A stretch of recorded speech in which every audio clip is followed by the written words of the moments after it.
Hi guys, welcome back to my channel. आज मैं आपके साथ रूल ऑफ लव का फोर्थ पार्ट शेयर करने वाली हूँ। एक्चुअली इस फैनफिक की बहुत ज़्यादा डिमांड आ रही थी, तो मैंने सोचा कि क्यों ना आप इसे ही शेयर कर दूँ। मुझे लगता है शायद आपको आई वॉन्ट योर ब्लड उतना पसंद नहीं आ रहा, इसलिए मैं उसे वहीं ड्रॉप कर रही हूँ। अब मैं इसे शेयर करूँगी। अगर आपको ये पसंद नहीं आएगा तो आप मुझे कमेंट बॉक्स में बता देना, मैं आपके लिए एक नया फैनफिक लेके आऊँगी और इसे भी ड्रॉप कर दूँगी। ओके। लास्ट पार्ट में हमने देखा था, वो औरत विहिंग से पूछती है तुम्हारी फ्रेंड ज़्यादा सुंदर है या मैं, और विहिंग उसे साफ जवाब दे देता है कि मेरी फ्रेंड ज़्यादा सुंदर है। तभी वो औरत गुस्से में कहती है तुम्हें पता है मुझे सुंदर औरतें पसंद नहीं, लगता है तुम्हारी दोस्त को अब मरना होगा। अब वो उनके सामने जाकर सबको शांत होने को कहती है। उसकी आवाज सुनकर सारे के सारे प्रेत वहां से गायब हो गए थे। म्याम्या और वो सारे राजकुमार सभी उस औरत को देख रहे थे। तभी म्याम्या विहिंग को देखती है जो उस औरत के पीछे से आ रहा था। म्याम्या विहिंग को इशारे कर कर अपने पास आने को कहती है, लेकिन वो औरत समझ जाती है और वो विहिंग को पकड़ लेती है। म्याम्या ये देखकर गुस्से में कहती है उसे अपने गंदे हाथों से छूना भी मत। तभी वो औरत मुस्कुराते हुए कहती है लगता है तुम्हें इसकी कुछ ज़्यादा ही फिक्र है। कैसा रहेगा कि मैं अपने नाखूनों से इसका मुंह नोच लूं या प्रेत घाटी के प्रेतों के सामने इसे फेंक दूं। वो बहुत दिनों से भूखे हैं, उन्हें मेरा तोहफा पसंद आएगा। तभी म्याम्या एक तालिस्मान निकालकर उस औरत की ओर फेंकती है। जैसे ही वो तालिस्मान उस औरत के सामने पहुंचता है वो जल जाता है। तभी वो औरत कहती है तुम्हें सच में लगता है कि ये कागज के टुकड़े मेरा कुछ बिगाड़ सकते हैं।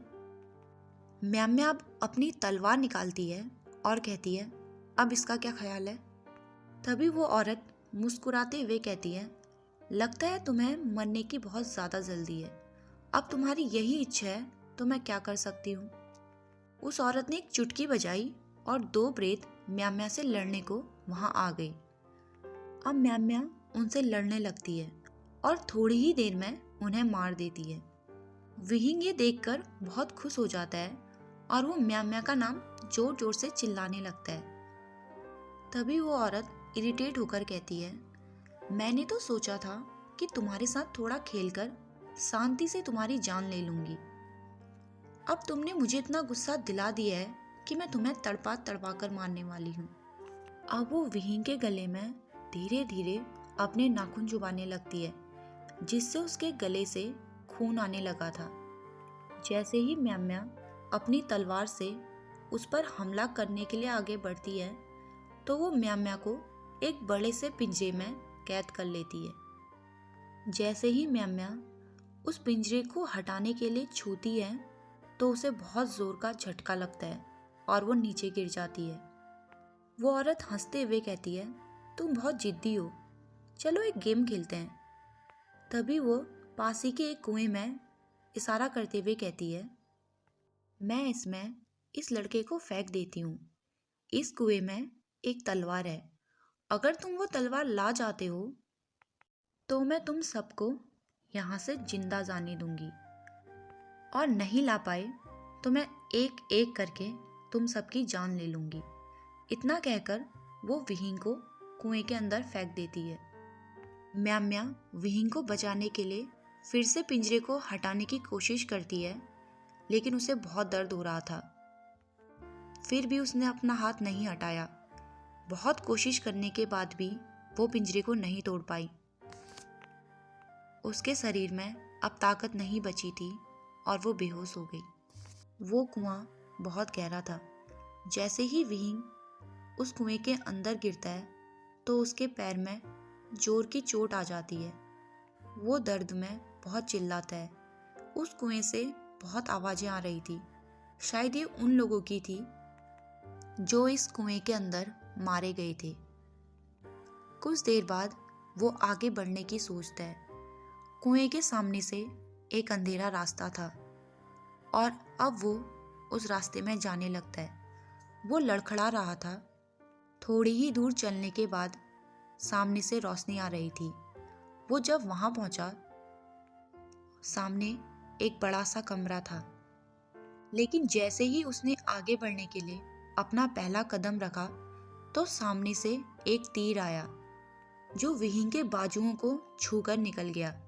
तीर लगने की वजह से उसके बाजुओं से खून आने लगा था। वो समझ गया था कि यहाँ कोई जाल बिछाया गया है जो शायद तलवार की रक्षा के लिए है। तभी वो जमीन से एक पत्थर उठाकर सामने फेंकता है। जहाँ पर वो पत्थर पड़ता है वहाँ दोनों तरफ से तीरों की बारिश होने लगी थी। विहिंग ये देखकर एक गहरी सांस लेता है। वो सोच रहा था, अच्छा हुआ इस पत्थर की जगह मैं नहीं था। अब विहिंग को वहां खड़े हुए थोड़ा समय बीत गया था, लेकिन अचानक से उस कमरे का टेम्परेचर बहुत ज़्यादा घटने लगा था। वहां ठंड बढ़ रही थी। कुछ देर बाद ठंड इतनी ज़्यादा बढ़ गई कि विहिंग के होंठ नीले पड़ने लगे थे और वो कांपने लगा था। वहां पर इतनी ठंड थी जो शरीर के खून तक को जमा देती। विहिंग पूरी तरीके से नीला पड़ गया था। तभी उसे अपने सामने एक सफ़ेद कपड़ों में औरत दिखाई दी जो विहिंग की तरफ देखकर मुस्कुरा रही थी।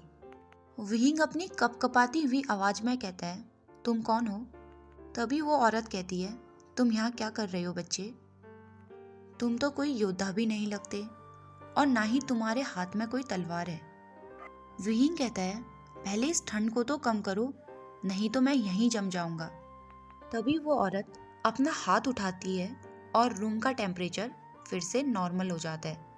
अब वो औरत कहती है, बताओ मुझे तुम कौन हो? विहिंग उसे सारी बात बता देता है कि कैसे वो गुरुकुल के लिए निकला और आत्माओं के जंगल पहुंचा और कैसे उस औरत ने उसे कुएं में फेंक दिया।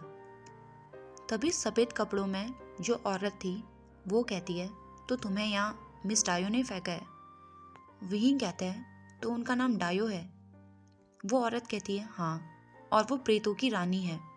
वो हमेशा तलवार की तलाश में यहाँ योद्धाओं को भेजती रहती है, पर उसे तुम्हें नहीं भेजना चाहिए था, तुम तो एक बच्चे हो। अब वो औरत विहिंग को वहाँ से जाने के लिए कहती है, लेकिन विहिंग उसे मना करते हुए कहता है, अगर मैं यहाँ से बिना तलवार के गया तो वो मेरे दोस्तों को मार देगी। तभी वो सफ़ेद पोशाक वाली औरत कहती है, अगर तुम नहीं गए तो तुम वैसे भी मारे ही जाओगे। तुम्हें यहाँ जो आवाज़ें सुनाई दे रही हैं ये उन योद्धाओं की आवाज़ें हैं जो यहाँ तलवार की तलाश में आए थे और बिना मौत मारे गए। मैं नहीं चाहती कि तुम भी मारे जाओ, इसलिए बेहतर होगा कि तुम यहाँ से चले जाओ। विहिंग अपने घुटनों में बैठ जाता है और उस औरत से कहते हैं, ये मेरे दोस्तों की जान का सवाल है, कृपया करके मेरी मदद करें। उस औरत के लाख मना करने के बाद भी विहिंग जाने से मना कर देता है। वो एक दयालु औरत थी। आखिरकार वो विहिंग से कहती है, मैं तुम्हारी मदद करने के लिए तैयार हूँ क्योंकि तुम मुझे साफ दिल के लगते हो, इसलिए कोई चालाकी मत करना क्योंकि तुम्हें मारने में मुझे ज़्यादा मेहनत नहीं लगेगी। विहिंग खुश हो जाता है और उसे शुक्रिया कहता है। तभी वो औरत कहती है, वो मेरे गुरु की तलवार है, वो अपने मालिक को जानती है, इसलिए तुम उसे छू भी नहीं पाओगे, ले जाना तो दूर की बात है। अगर तुम कोशिश करना चाहते हो तो मेरे पीछे आओ। विहिंग उसके पीछे जाने लगता है। थोड़ा दूर चलने के बाद एक गुफा में तलवार गाड़ी हुई थी। वो औरत कहती है, मैं तुम्हें एक मौका दे रही हूँ, अगर तलवार नहीं निकाल पाए तो तुम यहाँ से चले जाना। विहिंग डर रहा था, लेकिन हिम्मत करके वो तलवार के पास जाता है। वो तलवार को पकड़ तो लेता है, लेकिन जैसे ही वो तलवार को छूता है उसके कानों में अजीब सी आवाज़ें आने लगती हैं, किसी बच्चे के रोने की, चिल्लाने की आवाज़ें। उसे ऐसा लग रहा था जैसे हज़ारों लोग दर्द में रो रहे हैं, अपनों को याद कर रहे हैं। उसके आंखों के सामने खून की नदियां बह रही हैं और वो झटके से तलवार को छोड़ देता है। उसका सर अभी भी चक्कर खा रहा था आवाज़ें अभी भी उसके कानों में गूंज रही थी। उस औरत को समझ नहीं आ रहा था कि एक साधारण सा लड़का उसके गुरु की तलवार कैसे पकड़ सकता है। इतने में ही कोई उस पर हमला कर देता है। ओके गाइस, आज के लिए इतना ही। आई नो कि ये पार्ट थोड़ा सा छोटा हो गया है, पर मुझे श्योर नहीं है ना कि आपको ये पसंद आएगा या नहीं। तो हो सके तो कमेंट बॉक्स में बता देना कि आपको ये पार्ट मतलब रूल ऑफ लव को कंटिन्यू करवाना है या नहीं। नहीं तो मैं कोई ओमेगा वर्ड्स वाला मैंने देखा हुआ है, तो मैं उसको एक्सप्लेन करूँगी। Okay guys, bye bye and good night. And also don't forget to subscribe. Please support my channel and stay connected.